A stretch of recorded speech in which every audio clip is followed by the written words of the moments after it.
Hello, everyone, and welcome back to a very special episode of Jose's Totally Rad Life. In today's episode, I'm going to be giving you guys the backstory to how I became obsessed with the 1980s. My room is very much a time capsule of the 1980s. And in order to understand how we got to this point, I'm going to need to take you guys back in time to before I was born, to the late 1970s, early 1980s. If you were a child in the late 1970s going into the early 1980s, chances are you'll probably remember shows like Little House on the Prairie, The Incredible Hulk, Diff'rent Strokes, and The Facts of Life. Now, my mom has shared some of her favorite shows from when she was growing up, such as Strawberry Shortcake, Rainbow Bright, and Jem and the Holograms. My dad has shared with me shows that he watched, like Fat Albert and the Cosby Kids, Schoolhouse Rock, He-Man and the Masters of the Universe, Thundercats,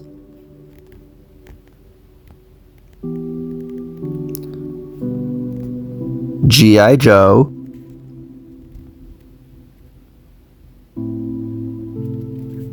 and Transformers, all of which are some of the most iconic television shows of the 20th century. As the 80s transitioned into the 90s and my parents got older, their taste in music changed just a little bit, as well as the movies and TV shows that they would watch. So, shows like Beverly Hills 90210. My mom loved that show, you know. Shows like Family Matters.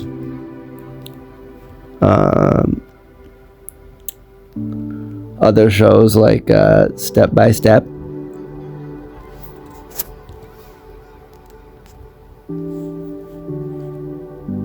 These iconic television shows. And I really have loved learning about this time period, step by step. Saved by the Bell, another 90s classic, and The Fresh Prince of Bel-Air. Also, Boy Meets World.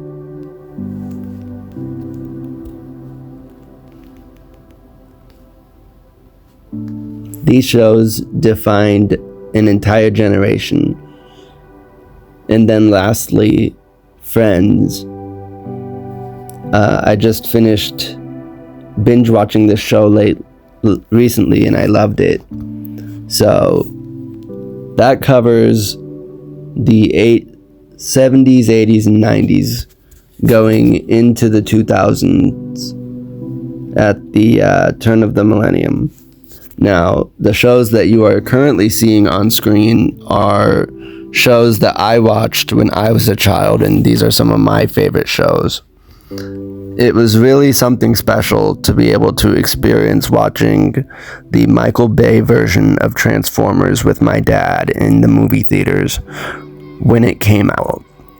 That was really something special. I remember just being amazed and in awe watching this movie unfold in front of my eyes on the big screen. And then it just seemed larger than life. And I loved it. I loved, I loved all the toys. I loved watching G.I. Joe when they made that movie.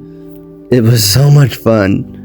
And it was really cool getting to see some of these properties that my dad had grown up with coming back to the theaters in a big way. There seemed to have been a lot of that happening in the 2000s. And then that brings us to present day in 2026. And this summer, I could not be any more excited than I am right now for the Masters of the Universe movie. I know I didn't do a reaction video for the trailer, but I wanted to do a video like this to really be able to explain to you, you know, where I'm coming from, why I love Masters and Transformers and G.I. Joe and all of that stuff. These are really some of the most iconic television shows to have ever been created. I am super stoked to be able to go see He-Man return to the big screen for the first time since 1987. That's a really big deal. Please let me know in the comments down below if you are anticipating this movie like I am. I'm really looking forward to this movie. I mean, when I think about the 80s, you know, there's a lot of things that come to mind, but like He-Man is really something that is directly associated with the 80s. You know, you can't not think about the 80s and not think of He-Man. So, you know, I'm really hoping that this movie does well at the box office. I'm going to be going to see it in theaters. You know, I've been waiting since I was a little kid to be able to see something like this. And just talking about it right now with you guys, I mean, I still am getting goosebumps, and I can't believe that it's actually happening. He-Man is so cool, guys. Please let me know if you guys are going to be going to see this movie down in the comments down below. And I will see you guys in the next episode. Peace out.